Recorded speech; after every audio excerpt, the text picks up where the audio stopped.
자, 챕터 3, 명예와 신용에 대한 주입니다. 자, 먼저 맨 앞에 가서 목차를 펴보세요. 자, 목차를 펴보시게 되면 이제 오늘 배울 건데요. 명예와 신용에 대한 죄 있죠? 명예, 신용, 업무, 경매 이 네 가지죠. 이 네 가지는 모두 추상적 위헌법이다. 그 다음 미수가 없다. 이렇게 정리하시면 될 것 같네요. 자, 그러면 다시 이 노트를 펴보시는데 노트는 104페이지 펴보세요. 104페이지를 펴보시게 되면 제가 화면을 좀 키워볼게요. 자, 307조 1항을 보면 명예훼손죄가 있어요. 조문에 이렇게 나와 있습니다. 공연히 사실을 적시해서 명예를 훼손하면 307조 1항의 단순 명예훼손죄가 되고요. 307조 2항을 보게 되면 공연히 허위 사실을 적시해서 명예훼손했을 때 1항보다 가중처벌됩니다. 자, 그럼 잘 보세요. 사실을 적시해도 처벌하고 허위 사실 적시해도 처벌하고 북한이요? 맞잖아요.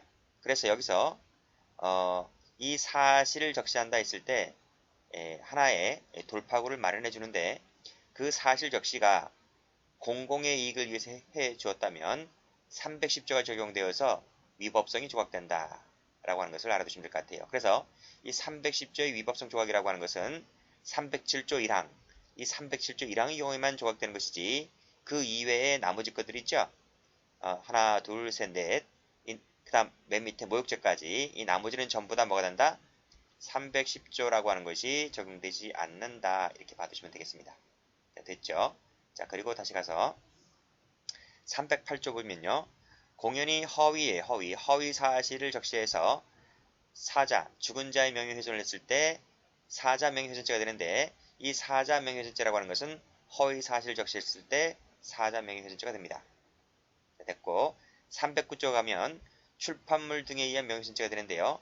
이 출판물 등에 의한 명예훼손죄라고 하는 것은 비방할 목적이 있을 때 성립하게 되는 목적범인 거예요.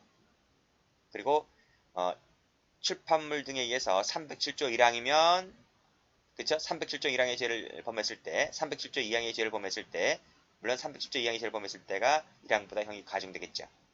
됐나요? 자, 여기까지가 바로 명예훼손죄에 관련된 내용입니다. 자, 그 다음 자, 그 311조를 보게 되면요. 모욕죄가 나와요. 모욕죄. 모욕죄는 공연히 모욕했을 때 성립하게 되는 범죄인데요. 모욕죄 같은 경우에는 사실 적시를 요건을 하고 있지 않다. 이렇게 봐두시면 되겠습니다. 그래서 이 명예훼손죄와 모욕죄의 차이점은 명예훼손죄는 공연이라고 하는 공연성을 요구하고 있는데 모욕죄라고 하는 것은 아니네요. 공연이라고 하는 이 공연성이라고 하는 것은 명예훼손죄든 모욕죄든 전부 다 요해요. 전부 다 요구하고 있지만 이 사실 적시 있죠. 사실 적시가 필요한 것은 명예훼손죄, 모욕죄는 사실 적시가 필요 없다. 이 점에서 차이가 있습니다. 또 자, 여기서 제가 동그라미 두 개 쳤죠. 1항, 2항 있는 거. 1항, 2항 있는 것이 두 가지고 출판물도 1항, 2항 있죠. 이 두 가지가 있는 것은 반의사 불벌죄다. 그래서 합의가 가능합니다. 자, 그 다음 한 개짜리 있죠. 308조하고 311조 모욕죄인데 이 두 가지는 친고죄다. 친고죄. 친히 고소가 있어야지만 공소제기할 수 있는 범죄입니다. 이렇게 정리를 해두시고요. 자, 그리고 여기는 모든 죄들 있죠. 307조부터 311조까지 이 모든 죄들은 제가 방금 말씀드렸듯이 추상적 위헌범이며 미수가 없다. 그리고 보호법에 있어서 차이가 없습니다.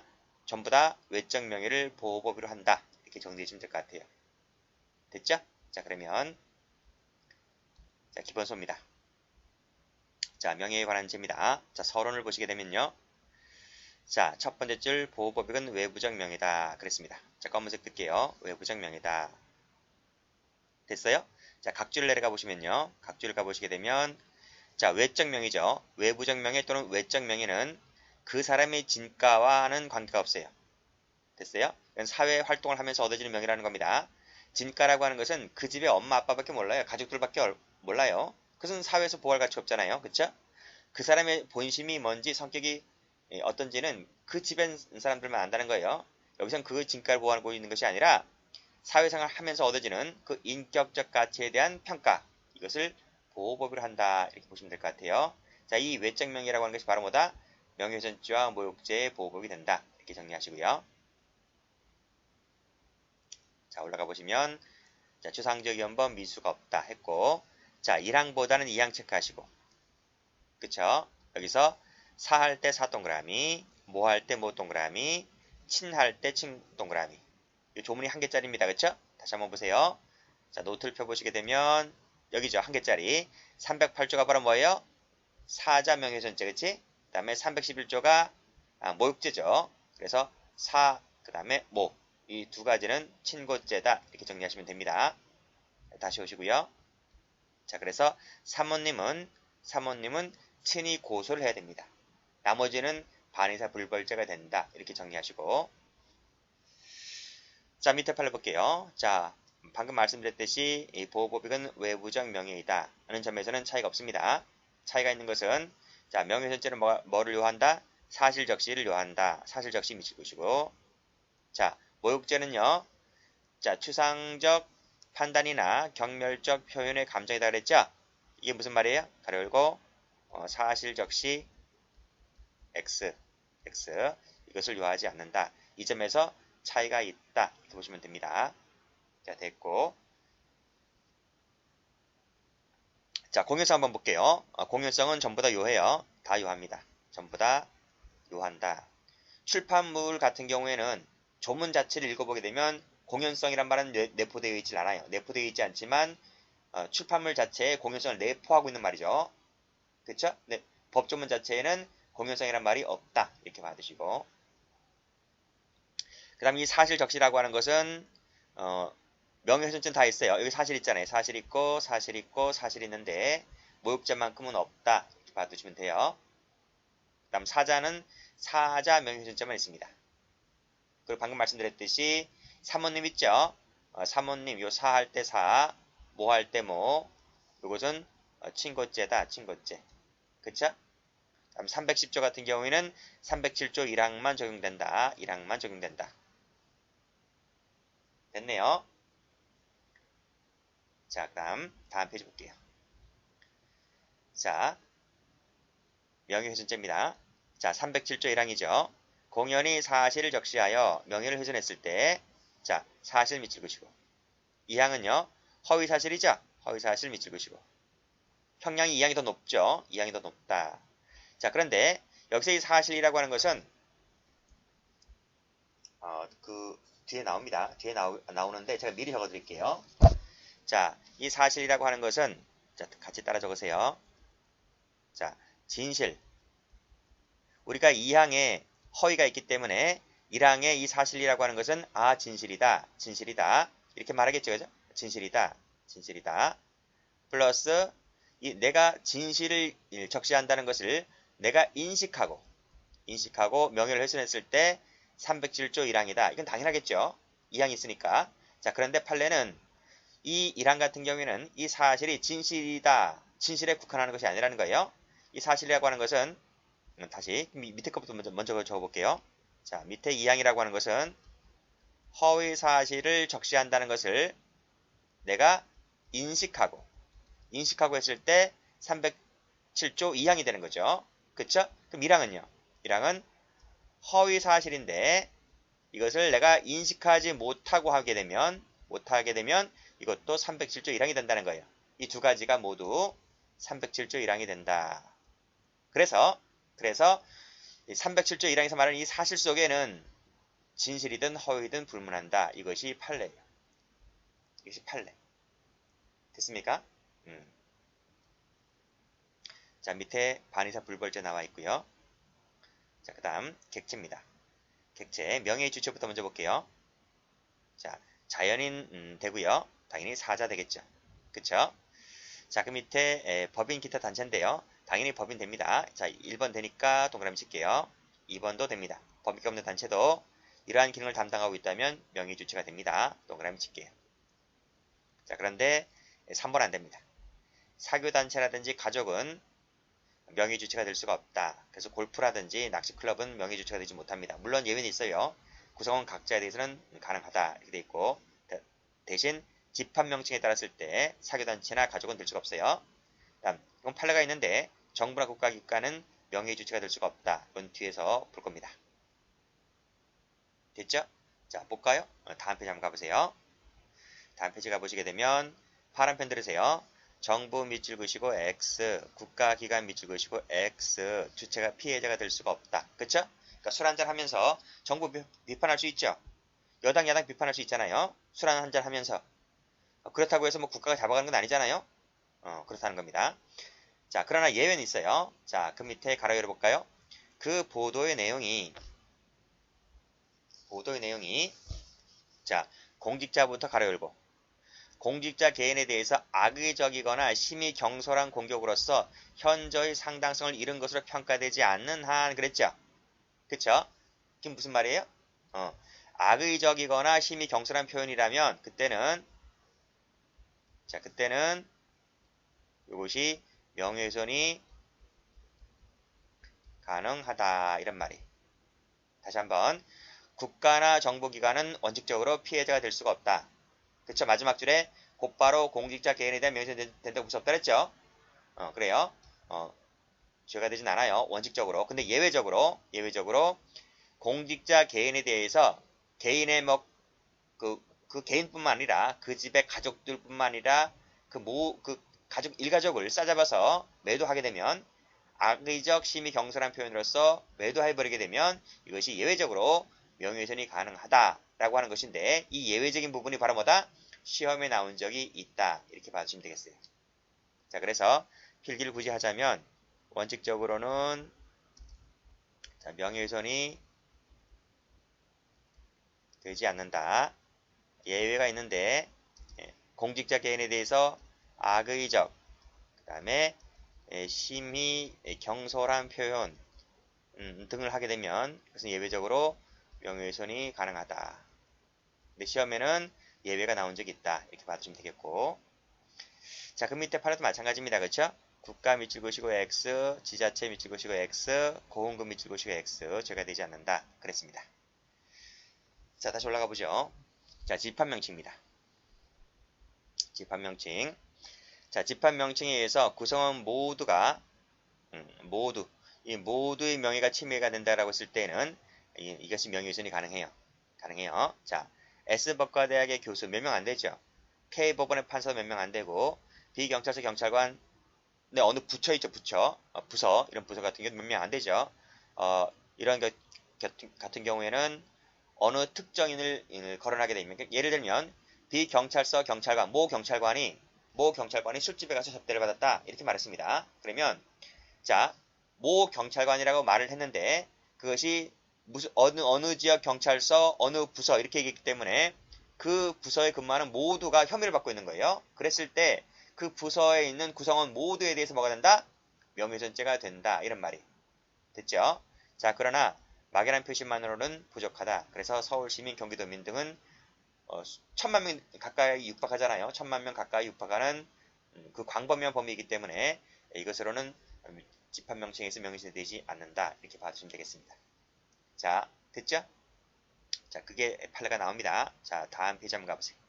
319 동지회 별표 치시고. 자, 명예훼손죄는 어떤 특정한 사람 인격을 보호하는 단체에 대해서 해야 되는데 그 피해자는 빨간색으로 특정됨을 요한다. 그랬어요. 특정됨을 요한다.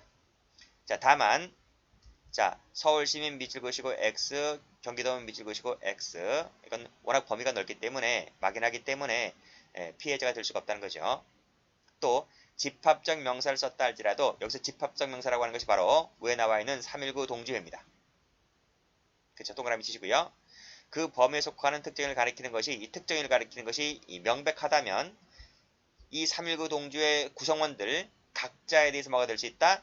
명예훼손이 될 수 있다 라고 하는 거예요. 자, 올라가 보세요.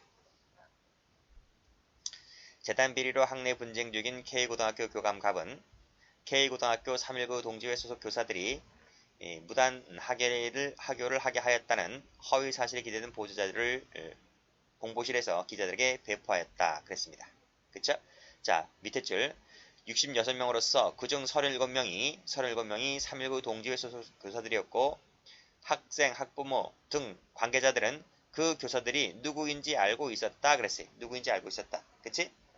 그러니까 제가 앞에 설명드렸듯이 B 경찰서 어느 부처 모 경찰관이 이름을 적시하지 않았다 할지라도 모 경찰관이 술집에 가서 접대를 받았다 라고 했을 때 그 모 부처에 있는 경찰관 개인은 특정할 수 없다 하더라도 그 부서에 있는 그 경찰관들 서너 명이 전부 다 혐의를 받고 있기 때문에 그쵸?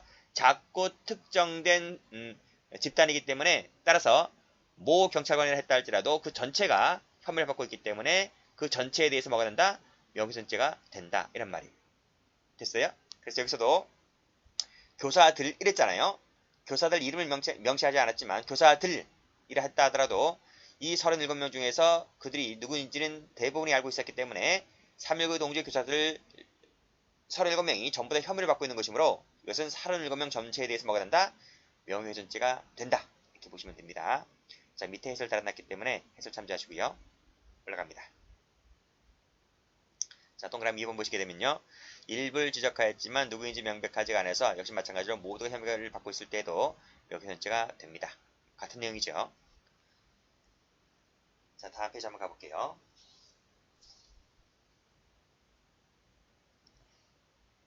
자, 명예의 내용입니다.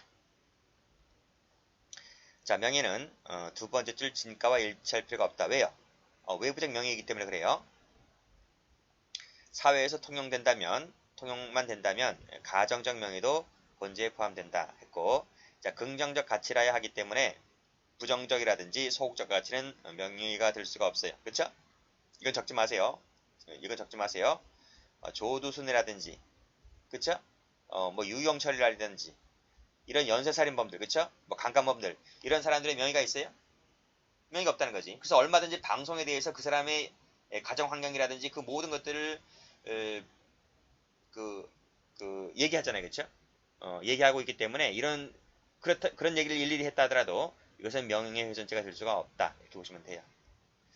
시험에 나오지 않아요. 그 다음에 신용에서도 이건 별도로 조항을 따로 마련해서 신용훼손죄를 다루고 있기 때문에 명예훼손죄 명예에서 탈락됩니다. 자, 이 부분이 시험 나오지 않아요. 자, 그 다음 행위를 볼게요. 자, 공연히 사실 등을 적시하여 명예를 훼손하는 것이다 라고 해서 이 공연성 한번 보겠습니다. 공연성. 자, 공연성이라고 하는 것은 불특정 또는 다수인이 인식할 수 있는 상태를 공연성이다 이렇게 말하는데요. 여기서 요 인식이라고 하는 부분을 좀 볼 필요가 있어요. 자, 여기서 노트를 펴볼게요. 자, 노트는 104페이지입니다. 그쵸? 자, 여기서 공연성 볼게요. 자, 불특정 또는 또는 다수인. 자, 이 부분을 한번 해석해 볼게요. 자, 이 부분을 한번 해석을 해보면 불특정 and 다수인도 또는 속에 포함되는 거죠. 불특정 and 소수인도 포함되고요. 특정 and 다수인도 포함되는 거예요. 그쵸? 자, 이 부분은 이견이 없습니다. 자, 문제는 자, 특정 and 소수인이에요. 특정 and 소수인. 특정 and 소수인도 불특정 또는 다수인에 포함될 수 있을까? 자, 여기서 특정 and 소수인이라고 하는 것은 이 한 사람을 말하게 되는데요. 이 한 사람에게 얘기하는 것도 공연성을 갖췄다고 볼 수가 있는가? 라고 하는 것이에요. 자, 여기서 이 사실관계 한번 볼게요. A라는 사람이 B라는 사람에게 누구 얘기를 했는가 하면 C에 대해서 험담을 했어요. C에 대한 험담을 했다고요. 그치? 자, B라는 특정된 한 사람에 대해서 C에 대한 얘기를 했잖아요. 자, 그럼 명예훼손이 될 수가 있어요? B라는 사람이 그 얘기를 듣고 그 불특정 다수인에게 막 얘기하고 다닐 수 있잖아요. DEFG라고 하는 사람을 만나서 C에 대한 얘기를 할 수 있잖아요. 그쵸? 할 수도 있고 안 할 수도 있는 거예요. 그쵸? 자, 그럼 여기서 판례는 이 공연성을 어떤 전제하에서 인정하냐면 이 상대방 B와 피해자 C의 관계가 이 두 사람의 관계가 상당히 밀접한 사람들이라면 그치 가깝거나 밀접하거나 뭐 이해관계를 가진 사람들이라면 B가 어떤 D, F, G 등을 만난다 하더라도 C 얘기를 함부로 하고 다니지는 않을 거 아니에요. 그쵸? 따라서 B는 D, F, G 등을 만나서 전파할 수 있는 가능성이 거의 없다고 봅니다. 판례가. 전파 가능성이 없기 때문에 따라서 그때는 공연성 요건을 갖추지 못했다라고 보는 거예요. 자, 그러면 그 관계가 밀접하다라고 했을 때 판례에 나타나 있는 사람들은 어떤 사람들일까? 자, 이런 사람들입니다. 여기. 그쵸? 여기. 본인 얘기한 겁니다.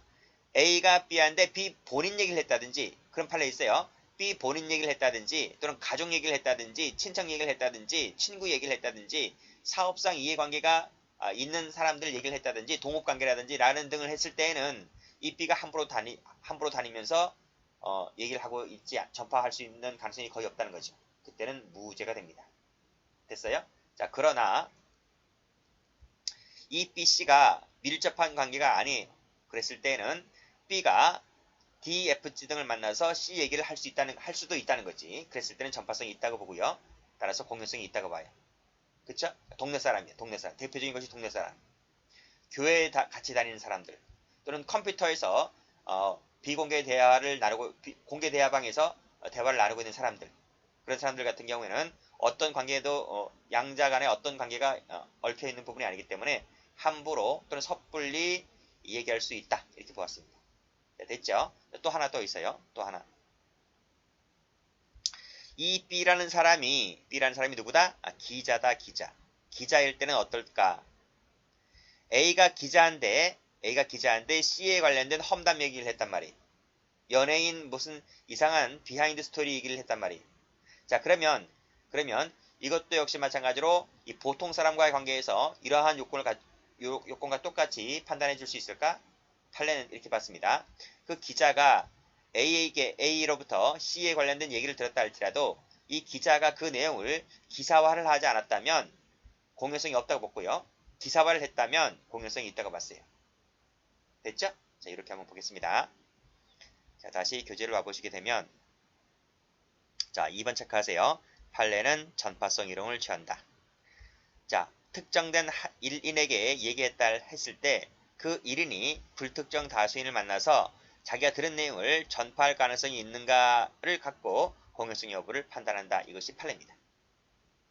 판례만 알아두시면 돼요. 학설은 볼 필요 없어요. 자, 밑에 판례 별표. 그 밑에 판례 별표 이 두 가지를 봅니다. 자, 먼저 첫 번째 판례. 자, 한 사람에게 했죠? 한 사람에게 했는데 그 사람이 전파할 가능성이 있다. 동그라미. 그러면 공유성을 충족한다 할 것이지만 자, 그 밑에 옆에 전파 가능성이 뭐라고요? 없다고요. 없다를 세모칠게요. 없다면 공유성을 결여한 것이다. 됐죠? 자, 그 다음 여기서 이 한 사람이라고 하는 것이 바로 밑에 나와 있는 보통 사람을 말하는 거예요. 보통 사람. 그래서 이 보통 사람에게 얘기했을 때는 그때부터 곧 전파성을 여부를 판단해야 할 것이지만 끊고 기자일 때는 얘기가 달라지는 거예요. 기자였을 때는 빨간색으로 기사화여 보도 동그라미 되었을 때만 전파성이 있는 것이고요. 파란색으로 보도가 되지 아니하였다 세모 일 때에는 전파성이 없다. 이렇게 보시면 돼요. 자, 다음 페이지. 자, OX 판례입니다. 빨간 펜 들으세요. 공유성 있는 거 동그라미 칩니다. 자, 수신인이 편지 내용을 받았는데 그 수신인이 전파할 가능성이 있다면 동그라미. 그쵸? 두세 사람인데요. 이 두세 사람이 외부에 전파할 가능성이 있다면 동그라미. 그쵸? 자, 동네 사람이기 때문에 이해관계가 얽힌 사람이 아니지? 그래서 전파성이 있다고 봤습니다. 4번은 친절하게 적어줬네요. 특별한 신분관계가 아니다. 라는 말을 적어줬네요. 가뜩이나 선거를 앞둔 시점입니다. 자, 5번에 세 사람에게 말한 거, 15인에게 말한 거, 200명 동그라미, 다수인 동그라미 전부 다 전파성이 있다고 봤어요. 71명 동그라미, 사람들 동그라미, 4명 동그라미 전부 다 전파성이 있습니다. 자, 다음 페이지. 관리단 감사. 나하고 어떤 관계도 아니에요. 동그라미. 회원들 동그라미. 그쵸? 자, 14번은 체크하세요. 시험에 무지 잘 나와요. 개인 블로그 비공개 대화방 동그라미. 그 다음 직장 전산만에 설치된 전자게시판 전산만 동그라미. 그 다음에 인터넷 포스털 사이트 기사란에 나와 있는 댓글 인터넷 동그라미 댓글 밑줄 그시고 전부 다 전파성이 있다고 봤습니다. 자, 그 다음 자, 시험 잘 나오는 거 보세요. 파란 펜 들으시고요. 1번 체크하시고 자, 어떤 사람의 귓속말로 했겠습니다. 귓속말로 그 사람만이 들을 수 있는 방법으로 누구 얘기를 했는가 하면 뭐 제3자 얘기도 아니야. 너 얘기했어, 너 얘기. 본인 세무치시고.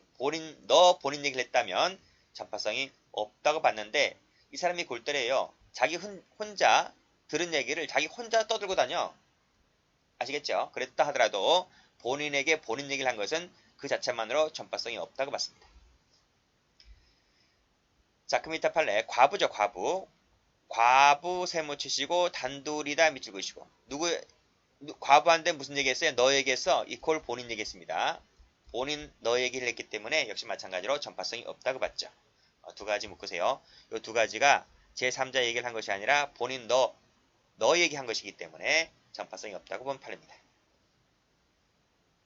자, 그 다음 파란색으로 친척 얘기죠. 친척, 그 다음에 동업관계, 처, 그 다음 남편, 남편 친구 전부 다 전파성이 없어요. 다음 페이지 집안간이다. 학교법인 이사장 세모 치시고 체크하세요. 이것도 판례가 많이 출제가 됩니다. 역시 학교법인 이사장에게 이런 얘기를 했다라고 했을 때 학교 교사와 이사장 간의 관계는 뭐죠? 이해관계가 얽혔기 때문에 이사장이 함부로 발설하지 않아요. 측근 세모, 그 다음에 친하게 지냈다. 그쵸?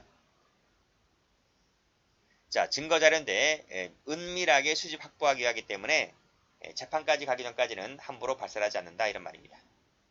자, 중요한 판례 나오네요.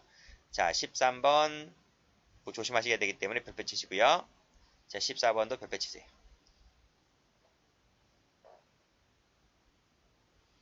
자, 볼게요. 피고인이 자신의 아들 등에게 폭행을 당하여 입원한 피해자의 병실로 찾아가서 그의 모, 갑과 대화하던 중에 갑의 이웃 세모, 피고인의 일행 세모, 그 4명이 있는 자리에서 학교에 알아보니까 당신 자녀에게 원래 정신병이 있었다라고 허위 사실을 얘기했다라고 했을 때 전파 가능성이 있을까? 이런 말이. 자, 여기가 병실입니다. 병실인데 지금 피고인이 있고요. 피고인의 일행이 있어요. 피고인이 있고 일행이 있고 일행 병이 있죠. 그 다음 피해자죠. 그쵸? 그 모라고 하는 피해자 갑이 있고요. 그 다음에 갑의 이웃 을이 있어요. 그치? 자, 피고인과 일행은 아주 친한 사이예요. 그리고 피해자와 그 이웃도 아주 친한 사이예요. 절친들. 그러니까 이 두 사람은 절친, 이 두 사람은 전부 다 절친. 그쵸? 병문안을 같이 가잖아요. 피고인하고 그 일행이 같이 가잖아요. 근데 이 판결 요지를 보면 피고인과 그 일행은 그 시장에 보면 그 상인들이 전통 상가들 있죠? 시장 안에 보면 그 토목집을 하는 그 사람들인데 그 바로 옆 가게다 보니까 항상 뭐죠? 밥도 같이 뭐 나눠 먹고 빵도 뭐 먹을 것 있으면 같이 나눠 먹고 매일마다 수십 번 보는 거예요. 그치? 그 가게 일을 그 10여 년이 넘도록 해온 그 사람들이기 때문에 엄청나게 절친이면서 엄청나게 그쵸? 그 집에 젓가락이 몇 개인지 숟가락이 몇 개인지까지 다 알 정도란 말이죠. 오히려 먼 친척보다 몇십 배 가깝고 몇십 배 친해요. 그쵸? 이 정도에 가까운 사이라는 거예요. 그래서 이 피고인의 아들이 저 집 아이를 때렸는가 봐요. 그리고 뭐 합의를 봐야 하는 상황인데 혼자 가긴 그렇고 해서 그 같이 그 옆에서 장사를 하는 그 일행을 데리고 같이 갔던 사건인 거예요. 그리고 그 병원에 가보니까 피해자 엄마가 있고 피해자 엄마 옆에 그 이웃집 을이 있었는데 역시 알고 보니까 둘이 또 엄청난 절친인 거예요. 자, 이랬을 때 이 병실에 4명이 있는데 이 4명 어느 누구도 피고인이 정신병이 있었다 이런 말을 했다 하더라도 어느 누구도 제3자에게 가서 이런 얘기를 함부로 발설할 그런 상황은 아니다. 이렇게 받아들여져서 피고인에게는 무죄가 되었던 사건입니다. 자, 밑에 판례 보시게 되면 역시 마찬가지로 같은 아파트에 거주한다 그랬습니다. 알고 보니까 이런 관계 등을 자세한 내막을 뭐 여러 가지 뭐 변호사라든지 이런 그 기록 등 관련된 기록들을 쭉 읽어보니까 이 같은 아파트에 사주하는 병과 점을은 가까운 사이였다. 이 가까운 사이였다. 아주 절친 사이였다는 것이 인정된 거예요. 이런 점 등을 미뤄봤을 때 같은 아파트에 사주하는 병에게 이런 얘기를 했다라고 하는 것 자체가 전파성이 없기 때문에 명예훼손죄가 되지를 않는다. 이렇게 봐주시면 되겠습니다. 그래서 이 두 가지 판례는 친인척 관계도 아니죠. 친인척 관계도 아니고 뭐 사업상 이해관계가 얽히고 있는 그런 관계도 아니지만 절친이라는 점, 이 두 가지 판례는 뭐다? 절친이라고 하는 점이 인정되어서 전파성이 없다. 이렇게 보았던 사건들입니다. 자, 사실적시 볼게요. 자, 사실이라고 하는 것은 뭐죠? 증명할 수 있는 거죠. 증명할 수 있는 거. 증명하려면 그것은 과거나 현재의 상태를 말한다. 그랬습니다. 그러나 이 장래 사실이라고 하는 것은 증명할 수 없잖아요. 그쵸? 그래서 이 장래 사실은 원칙적으로 사실 속에서 빠집니다. 근데 예외는 있어요. 이 장래 사실이 할지라도 예외적으로 과거나 현재의 사실을 기초로 하고 있거나 이에 대한 주장을 포함하고 있다면 예외적으로 이것도 사실의 범주 안에 들어온다라고 하는 것이에요. 그 판례 볼게요. 자, 밑에 판례 별표. 자, 판결유지 나오죠? 사실이라고 하는 것은 과거나 현재를 말한다. 빨간색으로 장래 동그라미. 장래라 할지라도 과거나 현재의 사실을 기초로 하고 있거나 이에 대한 주장을 포함하고 있다면 예외적으로 사실로 될 수가 있기 때문에 그때는 이 장래일을 발설하게 되면 명예훼손죄가 된다는 것이에요. 올라갈게요. 갑은 시청 산림과 소속 공무원들이 어떠한 사실로 이들은 사실을 잘못 조사하자 경찰관에게 을을 직무유기죄로 처벌해달라고 진정하였고 경찰관은 내사 결과 직무유기 혐의가 없다고 판단하여 내사를 종결하였다. 불만을 품은 갑이 공무원 6명 있는 자리에서 사건을 조사한 경찰관에 대하여 뭐라 그랬습니까? 내일부로 검찰청에서 영장이 떨어질 것이다 라는 말을 했던 거예요. 내일부로 뭐뭐 될 것이다. 이 말은 장래 사실이잖아요. 근데 영장이 떨어지고 안 떨어지고 하는 것은 과거나 현재 사실을 기초로 하고 있는 것이기 때문에 이것도 예외적으로 뭐가 될 수 있다? 사실 범위에 들어갈 수 있다는 판례. 됐죠? 자, 그래서 가로 2번 보시게 되면 빨간색으로 내일부로 밑줄 보시고 영장이 떨어진다 동그라미 라고 말한 것은 사실의 범죄에 들어올 수 있기 때문에 이것이 헛소리라고 하면 명예훼손죄가 된다는 판례입니다. 자, 올라가세요. 자, 사실 속에는 이 공지사실도 포함됩니다. 그 다음 밑에 피해자에 대한 사항이어야 합니다. 따라서 처에 대한 간통사실을 적시한 경우에 남편에 대해서는 명시이 되지 않는다는 것도 알아두시고 자, 진실 나왔네요. 진실 제시도 성립하게 되고 허위사실 때 가중처벌되고요. 자, 그 다음 3번 체크하세요. 허위사실 얘기했다 할지라도 그 사실이 특정인의 사회적 평가를 침해할 수 있는 내용이 아니잖아요. 허위사실 얘기했다 하더라도 무조건 죄가 되는 것이 아닙니다. 허위사실 적시했다 하더라도 침해될 수 있는 것이 아니라면 죄가 되지 않아요. 뒤에 판에 나올 거예요. 2단 중에 2단 별표. 자, 허위인지 아닌지는 허위인지 아닌지는 빨간색으로 중요한 부분 동그란 중요한 부분이 허위인지 아닌지를 놓고 판단하겠다 이런 말. 자, 그러니까 이 중요한 부분이요. 진실을 얘기할 수 있고 또는 허위를 얘기할 수 있잖아요. 그치? 중요한 부분이 진실이라면 307조 1항, 중요한 부분이 허위라면 307조 2항이 되는 거예요. 근데 이 중요한 부분이 객관적 사실과 합치한대요. 합치하면 뭐가 되는 거예요? 307조 1항이 되는 거예요. 1항. 세부적인 면에 있어서 약간의 차이가 있거나 다소 과장된 표현이 있다 하더라도 중요한 부분을 가지고 허위냐 진실이냐 놓고 판단한다 이런 말이에요. 자, 맨 밑에 그 밑에 판례. 요 중요한 부분이 합치되지 않는다면 진실과 합치되지 않는다면 뭐가 되는 거예요? 그렇지. 허위가 되는 거예요. 합치하면 여기 나오지? 합치하면 307조 1항. 합치하지 아니하면 307조 2항. 그쵸? 자, 2번 봅니다. 사실적시는요. 이때 사실이라고 하는 것은 증거에 의해서 증명이 가능한 것이어야 하기 때문에 자, 파란색으로 가치 판단 밑줄 X, 의견 표현 밑줄 X. 가치 판단이나 의견 표현이라고 하는 것은 사실이 아닌 거예요. 사실이 아니다. 그리고 이 사실이라고 하는 것은 증거에 의해서 입증이 가능한 것을 뭐라 부른다? 사실이다 부른다. 자, 그러면 여기 보세요. 목사가 예배 중에 특정인을 가리켜서 2단 중에 2단, 저놈은 2단 중에 2단이야. 여기서 2단 세모 치시고. 이 2단이 뭐죠? 이 2단이라고 하는 것이 바로 뭐예요? 요게 나의 가치 판단이고, 나의 가치 판단, 나의 의견 표현이다. 는 거예요. 이것은 뭐다? 사실이 아닌 거예요. 그래서 이 목사는 사실 적시한 바가 있어요? 없어요? 사실 적시한 바가 없기 때문에 따라서 무죄다. 이렇게 보시면 돼요. 자, 그 다음.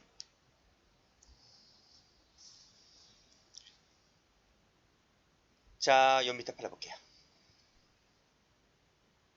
자, 세 번째 줄 볼게요.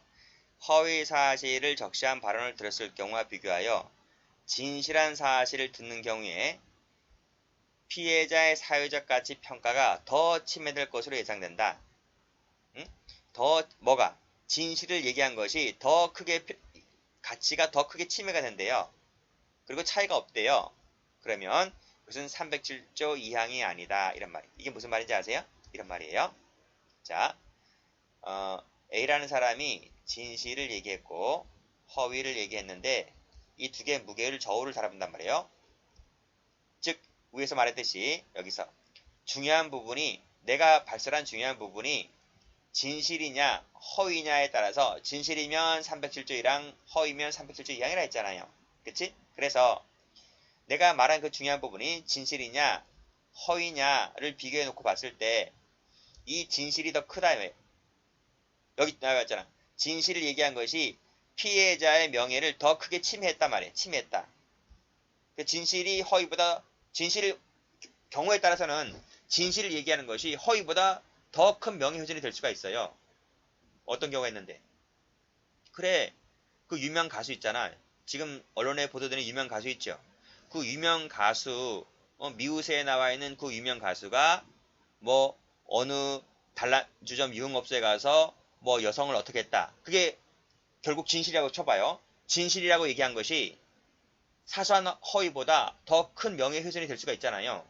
연예인들에게나 정치인에게 있어서 진실을 얘기하는 것이 뇌물을 받았다, 뭐 성접대를 받았다, 이 얘기가 그 사람의 명예를 더 크게 훼손하는 것이 진실일 수 있잖아요. 그게 더 그 사람에게 돌아오지 못하는 그러한 그 결과물을 낳을 수도 있잖아요.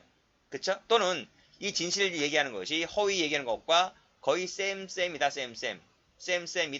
라고 하게 되면 이것은 뭐다? 요 두 가지는 이것은 307조 1항으로 처벌을 한다 이런 말이에요.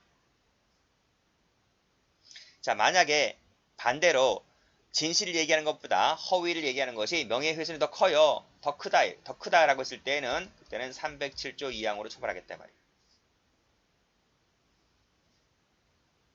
됐어요? 그런 말입니다.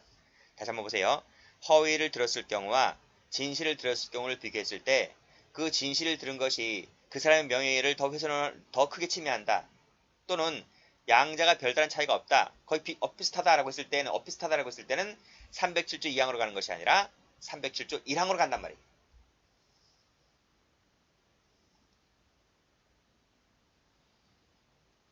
자, 밑에 보죠. 적시는 그 특정인의 명예가 침해될 수 있을 정도로 구체성을 띄어야 돼.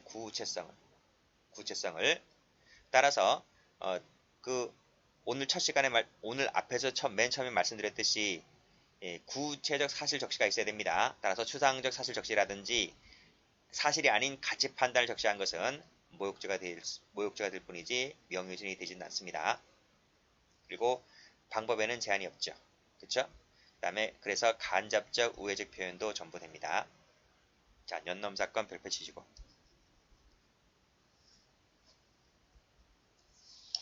자, 판결로지도 잘 나오죠. 판결로지. 방금 말씀드렸듯이 명예가 침해될 정도로 구체성을 띄었을 때 사실 적시가 있다 이런 말이에요. 그러나 그 침해될 수 있는 내용이 아니라면 사실을 적시했다 할지라도 명예가 침해될 수 있을 정도가 아니라면 그때는 죄가 되지 않아요. 일항이든 이항이든 죄가 되지 않는 거예요. 자, 누구든지 범죄가 있으면 고발할 수 있죠. 그쵸? 따라서 이 고발했다는 그 사실만 갖고서는 사실 적시라고 보지가 않는다. 그쵸? 3번도 고발했다는 것만 얘기했지 그 동기라든지 경위를 밝히지 않았다면 사실 고발 자체만으로는 죄가 되지 않는다. 이렇게 보시면 되겠습니다. 어떤 얘기인지 볼게요. 앞 페이지 가서. 갑은 허가 없이 직업 소개를 했다는 이유로 조사받은 적이 있었다. 이는 을려와 병이 밀고 의한 것이라고 오해하고 친목회에서 을려와 병을 사칭하면서 고발당에서 갔다 왔다. 고발당 세무치수. 년놈이 신고해서 갔다 왔다. 년은 안 오고 놈만 왔다. 했는데 어떤 경위로 갔다 왔는지 어떤 동기로 갔다 왔는지를 얘기하지 않았단 말이에요. 그쵸? 그래서 요 고발당에서 갔다 왔단 말 갖고는 죄가 되지 않는다. 이렇게 보시고요. 자, 다음 페이지. 자, 똑같아요. 사회적 가치나 평가가 침해될 수 있을 정도로 구체성 동그라미를 띄면 죄가 됩니다. 그리고 이 구체성을 띄었는지는 사회 통념에 따라서 객관적으로 평가하겠다. 이런 말이고요. 다 엇비슷한 판례들인데 이런 판결 요지 자체가 시험에 나온 바가 있기 때문에 항상 시험은 판결 원문이 내기 때문에 그 원문을 그대로 갖다 놓은 겁니다. 자, 그 다음 판례 보죠. 이건 검찰직에서 한번 나온 판례인데요. 그래요. 특정인의 실명을 거론해요. 실명을 거론한다. 그리고 이 실명을 거론하지 않다 할지라도 그 사람이 누구인지 이 지목할 것임을 알아차릴 수 있다면 그 특정인에 대해서 뭐가 된다? 명예훼손죄가 된다는 것이고요.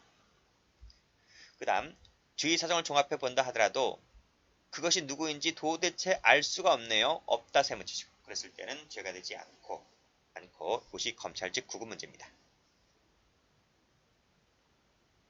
자, 신시종중 도표표.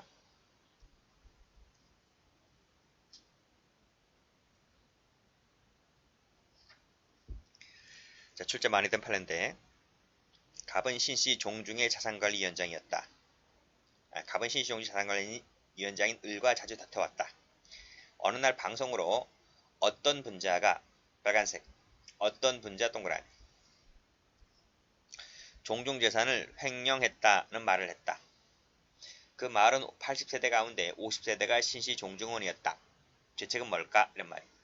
여기서 갑이란 사람은 어떤 분자라고만 얘기했지 그 사람의 이름을 얘기한 적이 없잖아요. 그치? 위로 올라가 보시면 자, 실명을 거론하진 않았잖아요. 그치? 실명을 거론하지 않았다 할지라도 주의 사정을 종합 판단해 봤을 때 그 사람이 누구인지 알아차릴 수 있다면 그 사람에 대한 명예훼손이 될 수 있다 이렇게 보는 거잖아요. 그쵸? 그럼 봐봐요. 여기서 횡령했다 그랬어요. 횡령의 주체는 누군가요? 횡령은 아무나 하나요? 아니죠. 타인의 재물을 보관하는 보관자만 할 수 있잖아요. 그쵸? 그러면 종중재산을 보관하는 사람이 누군가요? 그렇지. 자산관리위원장이지. 그 사람이 누군가요? 그게 을이지. 그래서 어떤 분자라고만 얘기했다 하더라도 횡령한 것이 누구인지 대충 알 수 있는 부분이기 때문에 이것은 피해자가 특정되었다 이렇게 보는 거예요. 그래서 을에 대한 명예훼손죄가 된다는 판례입니다. 그런 내용이 판결로지 나와 있고요. 자, OX 판례 볼게요. 자, 방금 앞에서 말씀드렸듯이 공제의 사실을 얘기하는 것도 다시 들춰내는 것도 명예훼손이 될 수 있다는 것입니다. 그래서 1번에서 잘 알려진 사실 동그라미, 2번에서 다뤄진 소문 동그라미 이 두 가지가 바로 뭐예요? 공제의 사실이죠. 자, 3번 체크하시고요. 자, 가치 중립적인 표현을 썼다는 겁니다. 가치 중립적인 표현이라고 하는 것은 나의 견해를 집어넣지 않는 거야. 중립을 지키는 거죠. 중립을 지키는 거. 자, 이 가치 중립적인 표현을 쓰는 것이 경우에 따라서는요. 이게 죄가 될 수도 있어요. 그래서 첫 번째 줄 끝에 특정인의 사회적 평가가 저하되었다고 판단된다면 이것도 죄가 될 수 있다는 판례입니다. 자, 그것이 바로 3번의 2번인데요. 빨간색으로 동성애자 동그라미. 동성애자 아니에요. 동성애자 아닌데 자 동성애자로 놀려요. 그치? 자, 그러면 이 동성애자라고 하는 것은 바로 뭐예요? 그렇지. 가치가 중립된 중립적 표현인 거예요. 동성애자는 남자랑 남자 사귀고 여자랑 여자 사귀는 거잖아요. 그치?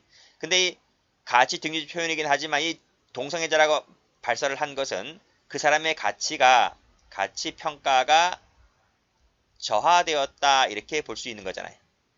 이 말을 들으면 어느 누가 좋아하겠어요? 어느 남자가 좋아하고 어느 여자가 좋아하겠어요? 그쵸? 그럼 그 사람의 명예가 평가가 저하되었기 때문에 그 사람에 대한 뭐가 될 수 있다? 명예훼손이 될 수가 있다는 표현입니다. 자, 4번에 간접적 동그라미, 우회적 표현 동그라미 가능하고요. 그래서 밑에 이성관계를 암시하는 발언을 했다라고 했을 때 암시 동그라미, 이것도 명예훼손이 될 수 있습니다. 전문한 것도 적시가 될 수가 있어요. 그래서 피해자가 처자식이 있는 남자 동그라미와 살고 있다는 말 자체가 불륜관계를 내포한 것이기 때문에 그 사람에 대한 명예훼손이 될 수 있습니다. 6번 소문이나 제3자의 말 보도 인용하는 방법도 가능하고요. 전문 추측한 기사를 내보내는 것도 가능합니다. 그쵸? 따라서 전체의 취지로 보았을 때 그 사실이 존재하는 것으로 암시 동그라미 하는 것이라면 이것도 사실적이라고 볼 수가 있어요. 다음 하품만 하는 년 동그라미, 이것도 의정활동과 관련된 명예를 훼손했다 볼 수 있는 판례가 되고요. 자, 다음 페이지 볼게요. 자, 파란 펜 들으세요. 자, 확인 대답이다 세모. 고발은 아까 말씀드렸죠. 고발만 말을 했고 동기 밑줄 그시고 X, 경위 밑줄 X에 언급하지 않았다면 죄가 되지 않고. 자, 3번 볼게요. 자, 우리나라 유명 소주가 진로죠, 진로. 진로라고 아주 유명한 소주가 있었어요. 진로라고 있었는데 이 회사가 일본 주류 회사 지분이 50%가 넘어갔어요. 그래서 실질적으로 이 회사 이 진로라는 그 소주 회사는 일본 기업 거가 되었어요. 그쵸? 자, 이것이 명예훼손적 표현이 될까 안 될까? 응? 요 일본 기업이 되었다는 것이 바로 뭐예요? 끄집어서 쓰세요. 이것이 바로 가치가 중립된 가치 중립적 표현인 거예요. 아니, 일본 기업이 되었다, 미국 기업이 되었다, 중국 기업이 되었다, 뭐 되었다는데 뭐. 그 자체에 무슨 판단 있나요? 의견 표현이라는 게 있나? 그 사실 자체를 얘기한 건데. 플러스. 근데 일본 기업 것이 되었다 하더라도 그러면 이 소주 회사의 사회적 평가가 저하되었나요? 저하되었다고 볼 수가 없죠. 아니, 일본 거가 되었다면 우리는 그 과거 식민지 경험이 있기 때문에 일본 기업권은 불매운동이죠. 불매운동. 불매운동까지는 아니라 하더라도 그 당시에는 이것이 구매에 있어서 소극적일 수밖에 없잖아요. 그러니까 판매량은 적을 거예요. 판매량이 적어진다는 것과 일본 기업이 되었다는 것은 별개의 문제잖아요. 그래서 어느 나라 거가 되었다, 어느 나라의 소유가 되었다는 것 자체가 그 회사의 사회적 평가가 저하되지는 않는다라고 보는 거예요. 그래서 앞에서 말씀드렸듯이 동성애자다는 말은 그 사람의 인격 평가 가치를 저하시킨 것이지만 일본 기업이 되었다는 것 자체는 저하시킨 것이 아니기 때문에 똑같은 가치 중립적인 표현이라 할지라도 어떤 것은 죄가 되고 어떤 것은 죄가 되지 않는 것입니다. 두 가지를 비교하시고요. 자, 한미 쇠고기 수입 협상 이명박 정부 때죠. 그쵸? 미국 뭐 광우병 걸린다고 해서 그때 엄청나게 시끄러웠어요. 그쵸? 자, 이 한미 쇠고기 수입 협상과 관련해서 판례가 서너 개 됩니다. 전부 다 무죄 판결입니다. 명예훼손죄도 무죄고 업무방해죄도 무죄입니다. 자, 첫 번째 한미 쇠고기 수입 협상인데요. 미국 쇠고기 실태를 제대로 파악하지 못했다 했을 때 여기서 실태를 제대로 파악하지 못했다 세무치시고 이것도 사실적시라고 보지 않는다. 이것은 뭐다? 제대로 파악했다 못했다라고 하는 것은 나의 개인적인 표현이란 말이에요. 의견 표현. 의견 표현이고 나의 개인적인 가치 판단이지 이것이 사실은 아닌 거예요. 그쵸? 자, 5번 가볼게요.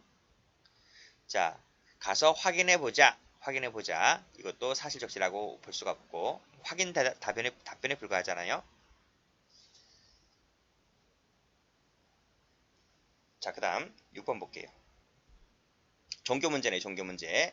종교를 비방하는 내용이 표현되어 있었던 것인데 세 번째 줄에 타 종교의 신앙의 내용을 타 종교를 약간 우스꽝스럽게 표현시켰다. 다소 모욕적이게 표현시켰다라고 했을 때 이것만으로는 사실적시라고 보지 않는다는 판례 참고로 받으시고요. 뻗거 대머리 세모 사실적시라고 아니라고 봤습니다. 자, 그 다음, 자, 8번 쭉 읽어보시고, 자, 여기 뭐가 나와 있나? 실제로는 비평자의 주관적 의견을 표현한다. 주관적 의견이래요. 주관적 의견 세모. 사실적시가 아니죠. 가치 판단에 속하는 부분이기 때문에, 의견 표현이기 때문에 주가 되지 않는다. 다음 페이지. 자, 9번 봅니다. 자, 사실적시가 되려면 세 번째 줄 특정 문구에 의해서 그러한 사실이 곧바로 유추가 되어 있을 때 이것이 사실적시가 된다. 뭐처럼? 그래, 동성애자처럼. 동성애자라고 하는 특정 문구에 의해서 이것은 사실적시가 되었다고 볼 수 있죠. 그래서 이것은 명예훼손적 발언이 될 수 있다는 말이에요. 그 사람의 명예나 가치가 훼손될 수 있을 정도가 되었다라고 볼 수가 있는데요. 그럼 과연 2번도 그렇냐? 보겠습니다. 피고인이 선거에서 군수로 당선된 갑 후보자 운전기사을이에요. 운전기사을. 이 공선법 위반으로 구속되었다는 소문을 듣고 관할 검찰청 지청에서 을에 대한 수사 상황이나 피의 사실을 공표하고 있는 것처럼 이 갑이죠. 갑을 비방. 갑이 누군데? 갑이 군수란 말이에요. 군수. 이 군수를 비방하는 내용의 문자 메시지를 기자에게 발송했는데 그러면 이 얘기는 지금 군수를 조사하고 있다는 그런 취지의 내용으로 보일 뿐이지 누군 아니다? 그래, 지청장이라든지 지청 구성원 얘기를 한 적이 없잖아. 지금 첫 번째를 가보면 군수로 당선된 갑 또는 그 사람의 운전기사을 얘기를만 했지 이 말 속에는 지청장 얘기를 꺼낸 바도 없고 지청 구성원 얘기를 꺼낸 바가 없습니다. 그래서 이 얘기는 지청장이나 지청 구성원에 대한 사실적시를 한 바가 없기 때문에 그들에 대한 명예훼손적 발언은 되지 않는다. 고 보았습니다. 자, 10번. 자, 중간에 보시게 되면 민사 판결의 인정이 항상 진실한 사실에 해당한다고 단정할 수 없다. 이렇게 되어 있죠. 따라서 과거의 역사적 사실관계 등에서 민사 판결 세모 어떤 사실 인정이 있었다 할지라도 이 자체가 곧 형사 판결과 연결되지는 않는다. 그런 취지예요. 그래서 이 민사 판결에서 어떠한 사실 인정이 있었다는 것만으로 허위 사실적시라고 단정해서는 안 된다는 취지. 민사와 형사는 별개다. 이렇게 보시면 돼요. 자, 그 다음 추상적 위헌범이다. 위헌범이다. 말씀드렸고.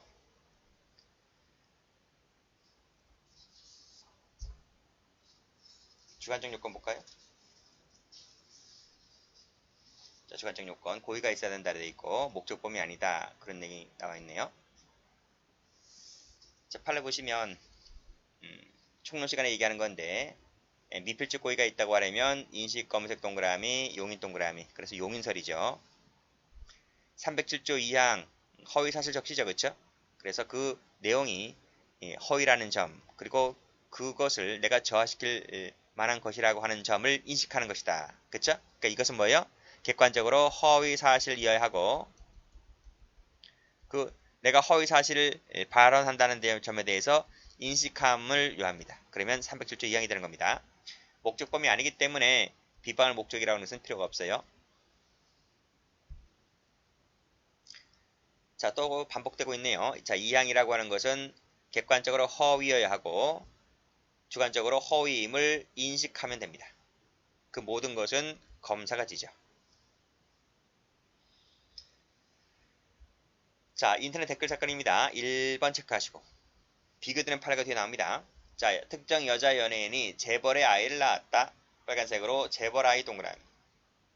추가 댓글 밑줄 그시고 고의가 있다고 봤어요. 파란색으로 확인 요구 대답 세모. 고의 탈락. 확인코자 질문했다. 세모 탈락. 질문 대답 세모 탈락. 그쵸?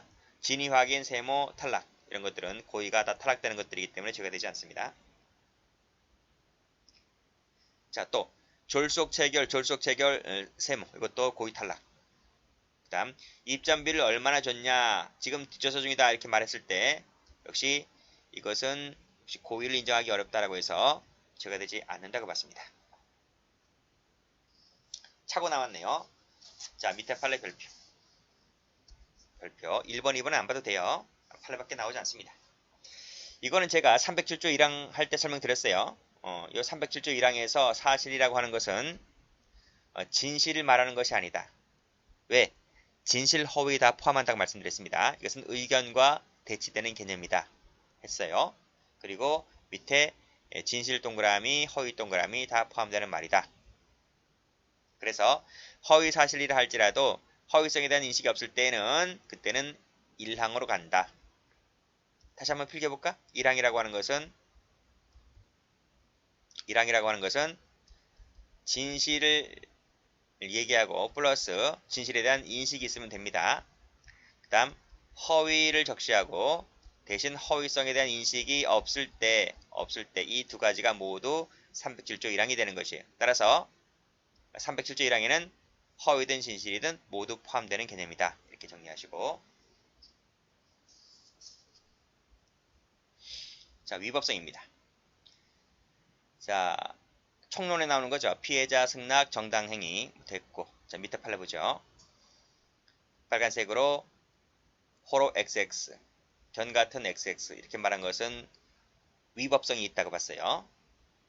자, 그러나 파란색으로 절취당한 피해자 입장입니다. 피해자 입장에서 이를 예방코자 이런 얘기를 했다면 이것은 구속요건 해당성이 인정되지만, 즉 보세요. 같은 동네에 사는 관리자하고 같은 동네에 사는 새마을 지도자이기 때문에 전파성은 있는 거예요. 그렇죠? 전파성은 있지만, 그래서 구속요건 해당성은 갖춰지지만 피해자 입장에서 예방 차원에서 했다라고 하는 것은 위법성이 탈락이다. 그래서 죄가 되지 않는다. 이렇게 보았습니다. 자, 그리고 2번에서 고소장 사본을 첨부해서 제출하는 것 역시 마찬가지로 위법성이 탈락된다. 이렇게 보시면 되겠네요. 그렇죠? 여기까지 하겠습니다.